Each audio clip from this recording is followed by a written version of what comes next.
Today's show is brought to you by Bogart Extractors, an industry leader in hydrocarbon extraction. Over the last decade, Bogart has implemented many new technologies which have helped to revolutionize the way hydrocarbon extractions are performed. Each unit is made with sanitary stainless steel and is built and tested right here in the USA. Their certified system for use in licensed facility meet all NFPA and ASME standards and undergo peer reviewed by third-party engineers to ensure facilities and its employees can operate safely.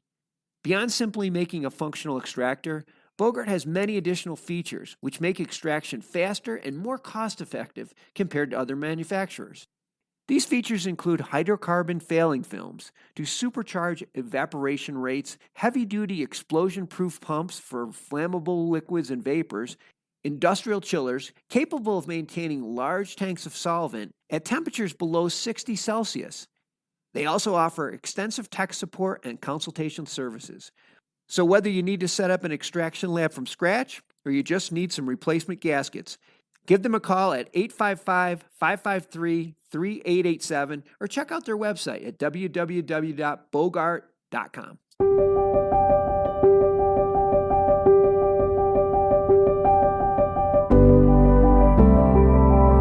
It's not even legal to use pesticides with hemp, but I think it's great. And I think you should take that mantra and pass it on to every single thing you put in your body. Because if you don't know what's on that plant or on that apple, then chances are there could be a whole bunch of heavy metals and a whole bunch of pesticides and a whole bunch of toxins that you just don't want. So I would encourage you, as you're looking for that organic COA for the cannabis products that you consume, that you do that with the food that you eat.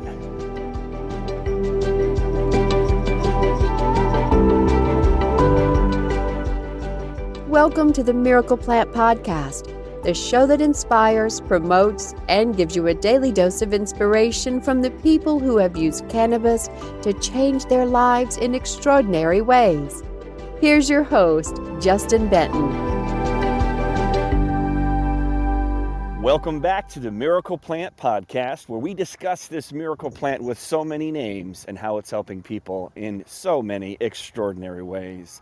Well, today we have our co-host Dan the Man Humiston and my mom Janet Benton Gaillard. Latara is even swinging by, and we're going to talk about the most common questions that we get on a daily basis about CBD and hemp and cannabis.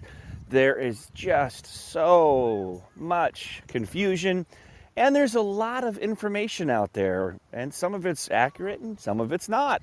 So we're going to answer the most common questions that we get, and we'll start it off with, can you get high from CBD? Anybody want to take a stab at that one? I'm always eager to talk. And Justin is right. When we first started the company, the major question I constantly got from everybody was trying to explain to them the difference between the marijuana plant with the higher THC levels and then the hemp plant with the lower THC levels. And now that's not, I rarely ever, in fact, just hear that. And so the big question, especially if you're older or if you have a job where you get tested or if you have children, there I say, well, can I get high from this? And then some people are actually looking to get high, so I say no. But again, too, just keep in mind that the federal law for CBD is less than 0.3, so less than 0.3% can be THC levels, and you have to have like third-party testing to show that. So realistically, you simply cannot get high. If you go by at a dispensary where you're focused on the THC or marijuana aspect of it, it can have up to 20-30% THC. And so compare that to 0.3%. I would say unless you are drinking a whole bottle at a time, even then you wouldn't get much. So my general answer is no. I always clarify too, like for instance, in California, the Navy, who has a base near us, this doesn't allow it, even though it's federally legal. So I always say, well, if you're from the Navy, just don't even bother. It's not worth any kind of problem. And I often discuss people too, if you're a policeman or different people that have testing. But no, so the basic answer is no, you cannot get high. And I remind people too that we created it for my grandson when he was 3 turning 4. And so believe me, it is safe and effective, or we would not be giving it to him then and continuing to give it to him now. So yeah, do not worry, unless you're under very special circumstances like being in the Navy or something, who just has zero tolerance. Other than that, do not worry about it. And you can also get yourself tested if you're concerned. The only time I've ever seen it come up on a test is like at pain clinics where they do super in-depth testing. And even then, any kind of knowledgeable person at a pain clinic or an employer, they can recognize that, oh, you have some CBD, or have used a CBD topical range versus if you're smoking marijuana. And for instance, one test was a scale up to 1,000, and the guy came in at 15. And so actually the employer called me. And so many people understand those nuances now. So the basic answer is no, you can't get high. And if you're looking to get high or the properties of THC, then you do need to go to a dispensary and get your products there. So the answer is no. I know. I always have to talk. Sorry. I have knowledge in people's head.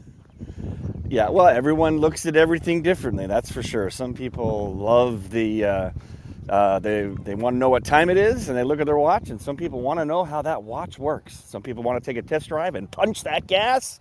Some people want to know how that carburetor fires. So, but that's all the lot of specific information. Because look, CBD Cannabidiol is made in our own bodies and under the name 2-AG, which is a really, really long word. And so they shortened it. It's also, cannabinoids are found in human breast milk along with other animals. It's found in kale. It's found in broccoli along with 25 other fruits and vegetables. So can you get high from CBD? Cannabidiol is what CBD stands for. The answer is no. You cannot get high from CBD. It is non-psychoactive is the word that is used a lot. You can also say non-psychedelic. You can say it won't get you stoned or high. And you can use non-psychotropic as well if you want to get real fancy and try and win a scramble puzzle game. So that's the top question that we get a lot. Will I get high from CBD? The next question that we get a lot about CBD is what's the difference between CBD and hemp? And we can expand that between what's the difference between CBD, hemp, cannabis, and marijuana. And I'll take the first swing at that one. So CBD, which stands for cannabidiol, comes from the cannabis plant. Now the cannabis plant has many different varieties. That's the name of the plant, cannabis. And one of those varieties in our country of the United States, we define it at 0.3% THC, a cannabis plant at 0.3% THC or below is called hemp. It's what we've been growing for hundreds of years on this continent. And George Washington actually grew it, and he grew it to fight off the British Army, believe it or not. We brought some hemp seeds over from Asia and made gunpowder out of them. We also use it for ropes and sails and clothes and textiles. In fact, Thomas Jefferson even said growing hemp and having hemp as an agricultural product is a matter of national security because it's so useful in so many different ways. So that is what hemp is. And hemp is high, in many cases, in CBD. And so that's where CBD, which stands for cannabidiol, comes from. It comes from, in most cases, most of the time, from the hemp plant, which is a variety of cannabis. And you can use it for industrial things like textiles and rope, and clothes and paper, and even batteries. And you can also eat it as a dietary essential, as Dr. William Courtney's talked about. And you can also take it in an extracted form like our products at 101hemp.org for medicinal reasons or health concerns or issues or just staying healthy. And so the difference between CBD and hemp is that CBD comes from hemp. Hemp is a cannabis plant. And the other cannabis plant that people ask about in our country is called marijuana, which was a name they made up in 1937 to pass the Marijuana Tax Act, finding some slang term from Mexico to confuse and scare people to pass the bill. And they did it successfully. So they used the word marijuana in our country, it's in the books, legal term, to defines anything that's over 0.3% THC. And in many cases, like my mom alluded to, the THC levels can be anywhere from 20, 30, and even some cases 40% THCA in that plant. And that plant is what we call in this country marijuana, but it is all cannabis. Whether it's hemp or marijuana, it's all the same plant. It's just a matter of how much THC is in the plant, and that THC is really the only psychoactive or part of the plant that will get you high. Now, here's a little fun fact. If you were to eat raw marijuana that was high in THCA, you would not get high either. Try asking your bud tender that one the next time you go to a dispensary. I would love to hear the answers from that. Anyone else want to weigh in on the common question we get, which is, what's the difference between CBD, hemp, cannabis, and marijuana? I just have one quick comment, I promise. Just in general in America, I've discovered that the word cannabis, in about 75 to 80+% of people, to them, cannabis means marijuana. And so even though technically hemp is a type of cannabis, just in our common language in America, cannabis is, most people are talking about marijuana. So I often make that distinction when people come into the shop or whatever. I'm talking to people that just to emphasize the word hemp, because the word cannabis, again, too, is not descriptive enough for people to realize, oh, it's both hemp and marijuana. People just think marijuana. So I'm always very careful to point out that it is hemp, that our products are, and that we focus on. I am just wanted to just tell you this right quick, Justin and Janet. I have a suggestion too for us brand ambassadors. I found a actual a image that kind of breaks down the cannabis, and that's something that I feel that it's really hard to explain. It gets more scientific for people that don't know, about cannabis and hemp and all that. They're just so confused out there. But I actually found the little image that has, it says cannabis at the top, and it said it has two species, and then it takes the plant, and then it has a little line drawing species one, which is hemp, contains 20% plus CBD, contains less than 0.3% of THC, and then it has another line, and it has species two, which is the marijuana plant, contains 10% plus CBD, contains more than 20% of THC. So I've been actually sharing that on my social media, and I even shared it with my friend whose mom actually has a consultation coming up with you, Janet. And she was saying, oh my God, she was like, this makes it so much easier for me to understand. She was like, because I'm just completely confused. Like, is it hemp? Is it marijuana? Is it what is it? So it's basically just saying, hey, this is the plant, and it has two species. This is this one side of the species. This is the second side of the species. So maybe we can get, some type of imaging, and we can share that on 101 CBD and 101 hemp. And Latara, we actually do, so I have many, many PowerPoints and images and stuff I do when I give talks. And so, yes, I have one that just clearly, like, here's the 4 descriptors for hemp, here's the 4 descriptors for marijuana. And when I used to, at the very beginning, when everybody had that question here in California, I would describe it as 2 types of dogs. They're both dogs. One's a German Shepherd and one's a poodle. And I was always kind of pointing to this side of the room for the hemp, my imaginary plants or whatever. Yes, that's one reason too we wanted to add in some more of the brand ambassadors into this, is because we can do more specific training. And I can also send some of that over to have Kristen put it into the information that's sent to brand ambassadors.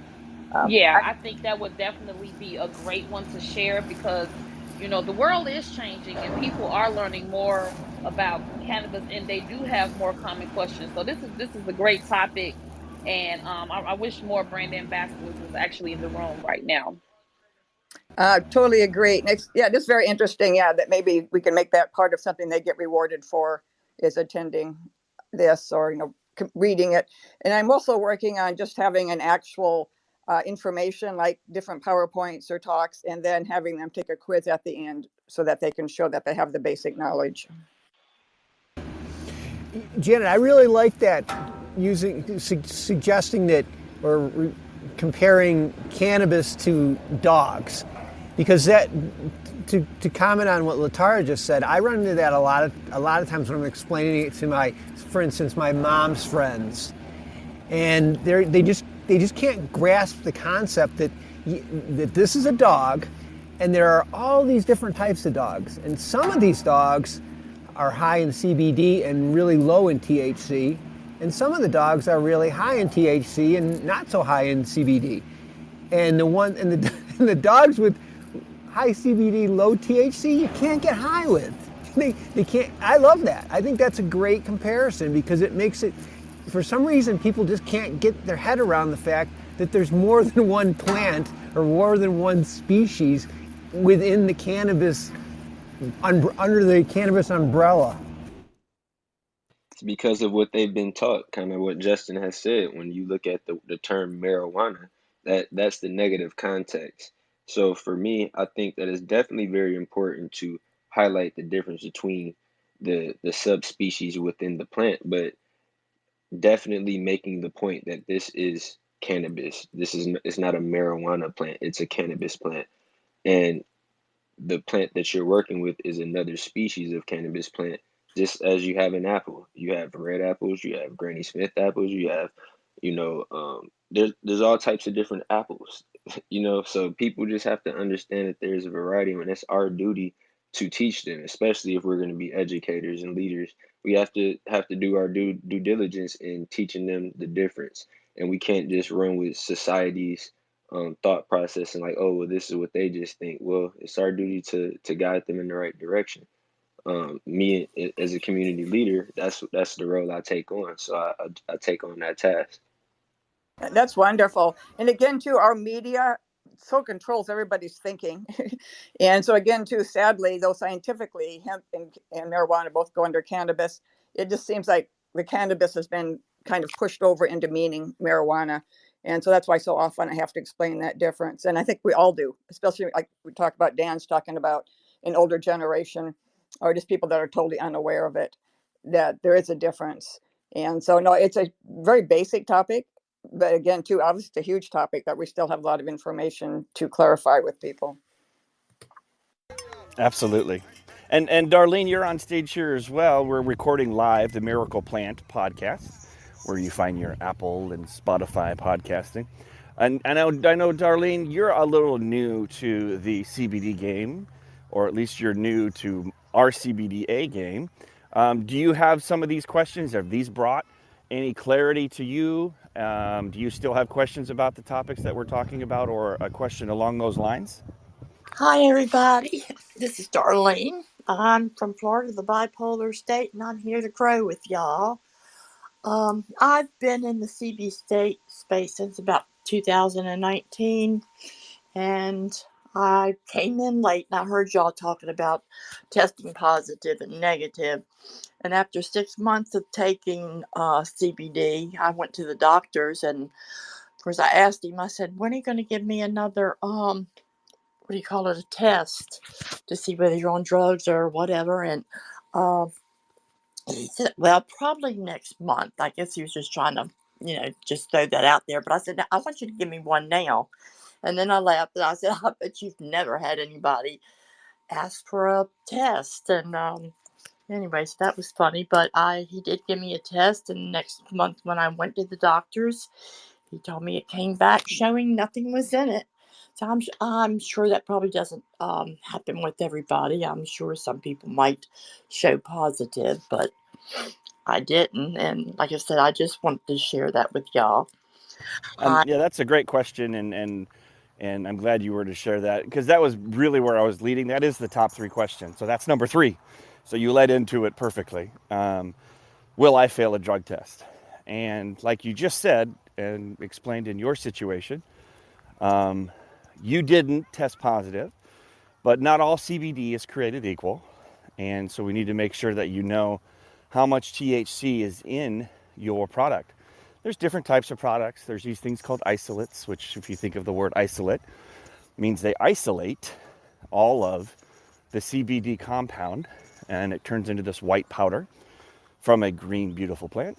And it is just one single molecule of CBD. Which has no other cannabinoids, no other flavonoids, no other terpenoids, no other chlorophyll, no other anything. It's just CBD. And so that is something that you can take with utmost confidence that you won't fail a drug test, because unfortunately, even though cannabis is legal in 30 some odd states, it is still, in many of those states, considered something that can prevent you from getting a job or even losing a job. Some states are coming along quicker than others, like New York, and other states out there in cities will not even allow you to test for it as an employer.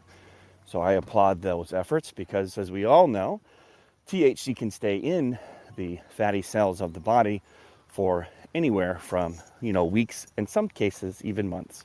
So will you fail a drug test? It depends what kind of CBD and how much you're taking. Broad spectrum is the next one after isolate. Broad spectrum, they denature the plant and they cook off and play chemistry like Breaking Bad and eliminate the THC. And so then it's going to have mostly CBD and maybe a few other cannabinoids in there. Depends on the extraction process or what type of chemical reactions they were using to the plant. And so that one, broad spectrum, is another one that in theory has other cannabinoids in there, but has really almost no THC in there. And so that's another one that people I know have taken that are concerned if they're like if they're an Air Force or in the military or airplane pilot. The FAA is pretty strict about that. And so that's another one. And then there's what's called full spectrum. Now that's a term that has a lot of definitions, in my opinion. Nobody's federally regulating that term. And the FDA has continued to drag its feet for very logical reasons, as they always say, follow the money. And they have not, as of yet, had a clear pathway for a legal agricultural crop, such as hemp, to have us figure out a way that we can start making products, just like we were with corn or soybeans or anything else. Right now, they have not made a final, just understanding framework for us to continue to make our products so they could be on the shelves of every grocery store across the country in a very legal fashion. So that full spectrum, what it technically means is that you've got like a full spectrum of light. Every color, every shade of light is represented in a full spectrum. So a full spectrum of cannabinoids and the cannabis or hemp plant would have every cannabinoid that plant has, every terpene, every flavonoid, every fatty acid, every single part of that plant would be represented. And for a true full spectrum, the only way to truly have a full spectrum of cannabis is to consume the entire plant. So that's what we make when we understand what full spectrum means, which is, we always say whole plant, true full spectrum, to get everything that this plant has created with inside of it. Unfortunately, there are other, it's not regulated. And so there are companies out there that say full spectrum, and really it's just one part a little bit of CBD and a little bit of THC and maybe a little bit of something else, but it's just not regulated. So if you do have full spectrum, there is that up to 0.3% THC. And if you take a whole bunch of it because you're fighting cancer, there's a chance it could show up on a drug screen. And like my mom alerted to earlier, you can get your own drug screen at CVS for about $15. And everyone has to make their priorities, right? What is your priority? If you're fighting a life-threatening disease like cancer, I'm pretty sure you don't really care if you come up a little hot on a THC scan. If you're in a job where they do random drugs testing, my recommendation would be to best understand your employer's policy, and the state's policies on THC testing. They are coming along slowly but surely and not allowing states where recreational or adult use cannabis is legal for them to be testing for that cannabinoid THC in someone's system, because you could have, participated or taken some THC 2 weeks ago at a Leonard Skinner concert and taken a drug test or screen 2 weeks later, and it's possible that still would be in your system. So that just doesn't make any sense. Not to mention, When you're living in a state like California and you're walking down the street, there's secondhand THC smoke everywhere you go, even at a stoplight. So those are the differences of whether or not you'll test hot or show up. It certainly can. I can count on one hand over the 5-6 years that I've been in this space, selling products as retail, wholesale, bulk, and international, where it has come up. When something like that does come up, like I said, it's usually cancer, or someone's taking an extremely high level of cannabinoids to fight off what it is that they're fighting, or it's a false positive. We see that a lot when they test again. It does not come back. And on the rare case where it does come back, we always stand behind our products. We have COAs on all of our products, as we suggest you do with all of the products that you consume, to make sure they are third-party lab tested and you understand exactly what it is in there. And I would go one step further. I would say you should get lab testing on every apple you eat as well, and every piece of lettuce, and every restaurant you go to, because people are so on to the lab test results in third party, which I think is great for hemp when it's not even legal to use pesticides with hemp. But I think it's great. And I think you should take that mantra and pass it on to every single thing you put in your body. Because if you don't know what's on that plant or on that apple, then chances are there could be a whole bunch of heavy metals and a whole bunch of pesticides and a whole bunch of toxins that you just don't want. So I would encourage you, as you're looking for that organic COA for the cannabis products that you consume, that you do that with the food that you eat.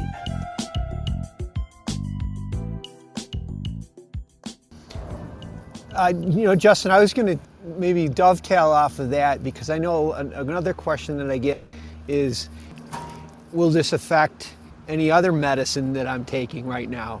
So after we solve this or answer this question, let's roll right into that, because it kind of is somewhat related. Absolutely. And I know my mom would probably love to weigh in on that one. You betcha. No, it's another one of those top questions that we get. And so just a couple things to explain. And again, too, our company is CBDA, and it's like cold extracted, so it remains CBDA, the form the plant makes itself. And then it also, just by that fact, makes it healthier in a sense. And then also when you use our recommended dosing, where you put it under your tongue and leave it for the 5 to 7 minutes, it enters your body sublingually by going through the membrane under your tongue directly into the sublingual gland, where then the blood flow is strong there, picks it up. And so it works much more quickly, goes quickly into the receptors in 20 to 40 minutes. And so then it's directly at the receptors. Drug interactions happen in the liver. And so if you're like eating gummies or capsules, or if you are taking your CBD and just swallowing it within a minute or so, then you have to wait for it to go through your liver and stomach and then into the liver for any interaction even to happen. And the majority of interactions happening in the liver are between medications that are pharmaceuticals that are not natural things our body recognizes. Our bodies haven't evolved to recognize all the interesting pharmaceuticals in the different drugs people take. So almost like 90% of any kind of interaction is one chemical in one medication and another chemical in another medication, or they have you on medications for those side effects. And so the raw plant CBDA is so close to like eating a salad or juicing something and drinking it, that there's just a very, very low chance of any sort that it's going to have any kind of problem in that liver interaction. So again, too, the only research in that area was a study done by GW Pharma when they were developing their Epidiolex, which is like a one molecule synthetic copy of a seizure medication. And they implied there was some issue with liver problems.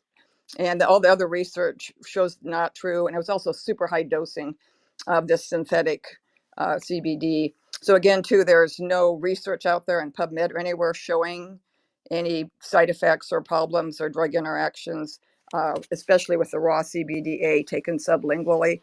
And so we feel very, very confident in our product in terms of that not being a problem. As Americans, we're so used to being on drugs and watching for the side effects, or going to the physician's desk reference. And for each drug out there, there's 3 or 4 pages of finely written little tiny things of all the side effects. So we're always looking for side effects, but that is not the case at all with especially the raw whole plant CBDA that we produce. It's just literally like eating a plant. And so I do not see side effects. I've not heard of side effects. We often joke that the side effects are your A1C will be better balanced, your blood pressure and cholesterol will be better balanced, you'll feel calmer and happier. I mean, literally, the side effects are you will be healthier. And then again, too, as Justin mentioned earlier, the CBDA mimics a cannabinoid the body makes called 2AG, which is in every cell of the body. So literally, your body recognizes it instantly. Hemp's been around with our body. We've evolved together with the hemp plant, which is why we have receptors for it that we don't have for any other plant like ashwagandha or turmeric or whatever. So it's an incredibly safe plant that our body recognizes, knows how to use, and therefore there's not side effects or bad interactions. And I do know that on the liver study that they, fortunately, a lot of us got together in the hemp and community, and we did our own study to debunk that crazy study where they were giving lab mice, 10 times their weight in CBD infusions and said, oh, for some reason their livers not seem to be working as well. Well, everything has an LD50 except cannabis, and an LD50 means if you take too much of it, you can die, and that even includes water. And so that was debunked. In fact, the mice that were in that study, he said they were sluggish, and so he euthanized them. So us in the hemp community decided, like, we all knew that was BS, and that was like a shock jock kind of thing where somebody wanted to make some splash headlines for themselves. And so we did our own study, and that came out a few weeks ago showing over 1,000 people were using CBD products, and very clearly showed that there was no liver toxicity when it came to taking CBD. So again, to answer your question about interactions and drugs, we live in a world, in our country at least, where you go to the doctor and they scratch out a prescription. So it's probably best to check with the doc, let him know that you're taking CBD, see what he has to say. If you listen to our podcast, chances are you probably know more about the endocannabinoid system than he does, because they don't teach it in medical school. But I will give a tip of the cap. There are medical doctors out there and many naturopaths that I have met on Clubhouse, where we are broadcasting live the Miracle Plant podcast, that have gone back to school, have gotten certifications. In fact, we had a recent guest on who had written a book and all about the brain on cannabis. And so there are many people out there that are going to these conventions, these CanMeds, these NOCOs, that's coming up next month, to become experts and understand how this cannabis plant works with our body. And but like we said, you can always make sure you check with your doctor, and who knows, you might. One of the funniest things was, since we've been around before the Farm Bill passed, was that people would go to their doctor and ask, hey doc, I heard CBD works for pain or stress or sleep or whatever it is. What do you think? And the go-to line from, the pharmaceutical reps, helped coach, it was, well, there's just not enough research. There's just not enough research. Double-blind, placebo, peer-reviewed, PubMed, all this stuff, right? Number one, that's completely false. You can go and look at hundreds and thousands of research that's been out there. And in fact, we've been using this plant medicinally for over 8,000 years, dating back to Oriental medical books and journals. But we also found that when you do the research for yourself, over time, people weren't asking the doctor to say that line of, oh, there's not enough research. Now, enough people had been using CBD since it's been completely clearly legal since 2018. And they don't ask the doctor's opinion anymore. They go, hey, doc, I'm using CBD and I feel great. Or they go in and they get their blood work, like Darlene was talking about. And the doc says, whoa, what did you change? What are you eating? What are you doing? Are you exercising? Are you taking some other drugs? What is it? What's going on? Is this even the right report? Maybe we got it mixed up. And the difference is that they're taking whole plant cannabis products. And we hear that story over and over and over and over and over and over and over again. Connie, who was on last week, talked about it with her suspicious daughter, who was, I believe, a nurse or a nurse practitioner, who would not get on board with CBD until she saw her mother's blood work. Her mother's in her 70s and her daughter's in her 30s, I believe. And she's like, Mom, I believe. I see it with my own eyes. Your blood work looks like you're my age.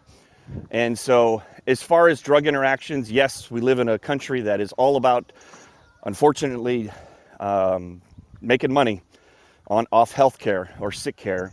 And so we prescribe lots and lots and lots of pills. The average person who comes to us, and another study that we were a part of, was the average person that comes to a CBD or a good company will be on 4 pharmaceuticals on average. Of course, we see that number much, much higher in many cases. But after taking the product consistently for 30 days, they're on less than 1 prescription. Because again, cannabis, when it's consumed in its whole plant form, helps the body find homeostasis or balance. Other ways you can find homeostasis is by getting a good night's sleep, drinking plenty of clean water, eating a clean diet, being mindful, and exercise. So I hope that answers your question, Dan. Anyone else have anything to weigh in? I know we're running a little long here for the podcast, but little final comments. I'd be happy to let you guys weigh in. I had a quick comment. I'm so sorry. It really quickly. I just wanted to let you guys know that after consistently using I think she's using the 3,200 milligram CBD from 101 CBD. My aunt, who was told in December of 2020 that she had 3 to 6 months to live because the cancer had spread to her bones.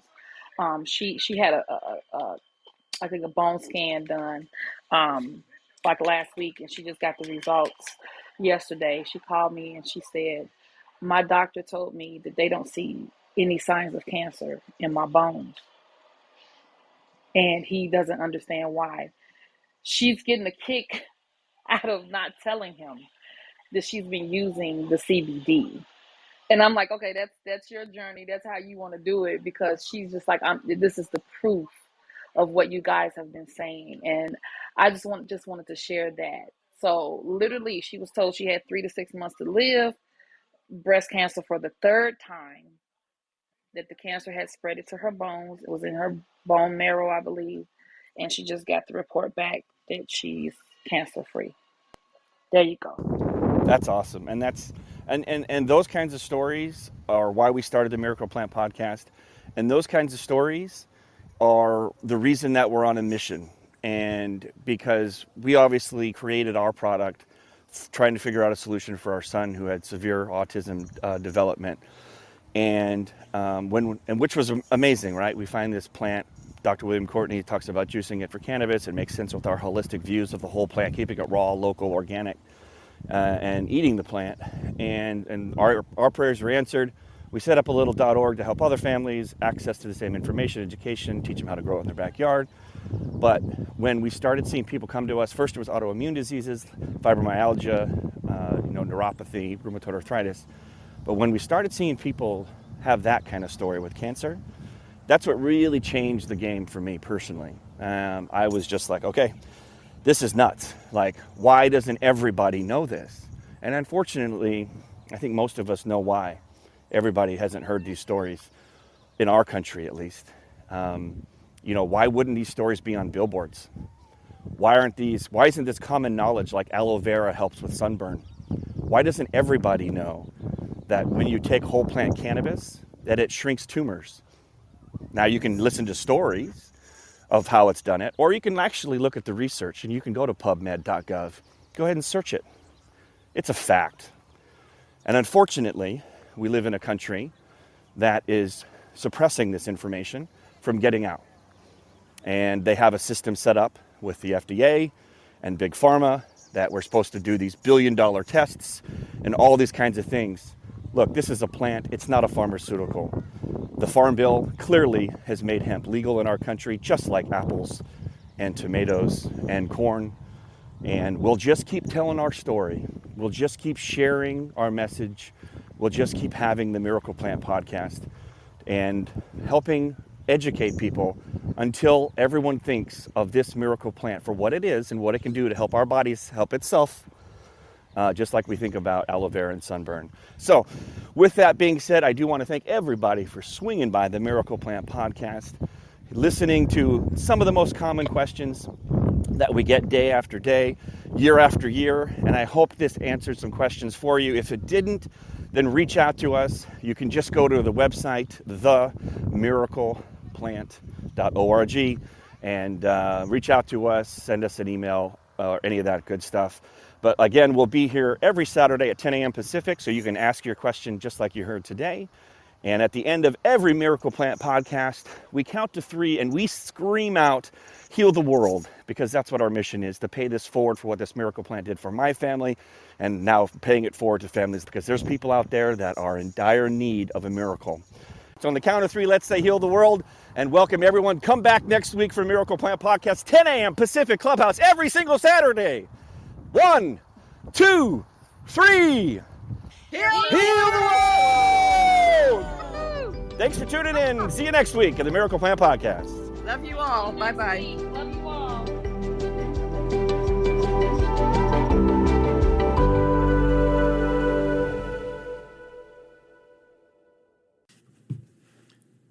Hello, hemp friends. This is your host, Morris, from Volume Up, the Let's Talk Hemp podcast, where we explore and discuss all things hemp all the time. From industrial to nutritional to therapeutic to lifestyle, hemp has a place and a home pretty much everywhere. Download episodes now of the Let's Talk Hemp podcast wherever you listen to podcasts. Come get loud with me on Volume Up as we take industrial hemp to a whole new level in 2022 and beyond.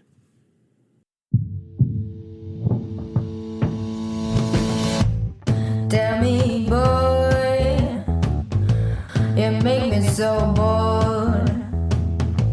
You need to walk the other way.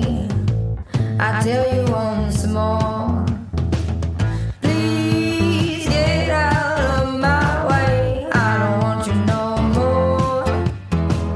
We're done here, boy.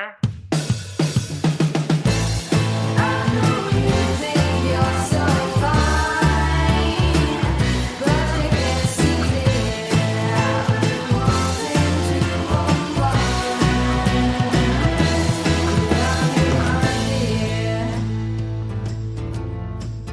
Hi, my name is Kira Reed, and I'd like to invite you to be inspired by the women who are leading in the cannabis industry. Each week, we will discuss empowerment, leadership, and what it means to be a woman in charge in marijuana, hemp, and CBD. As the founder of the Women Empowered in Cannabis community, I have had the great pleasure to get to know many brilliant and talented women who are CEOs, executives, politicians, advocates, and community leaders that are focused on creating a cannabis economy that is just, fair, and equal. We'll learn how these women make decisions, how they navigate a predominantly male industry, and what they're doing to level the playing field for women. I hope you'll join us.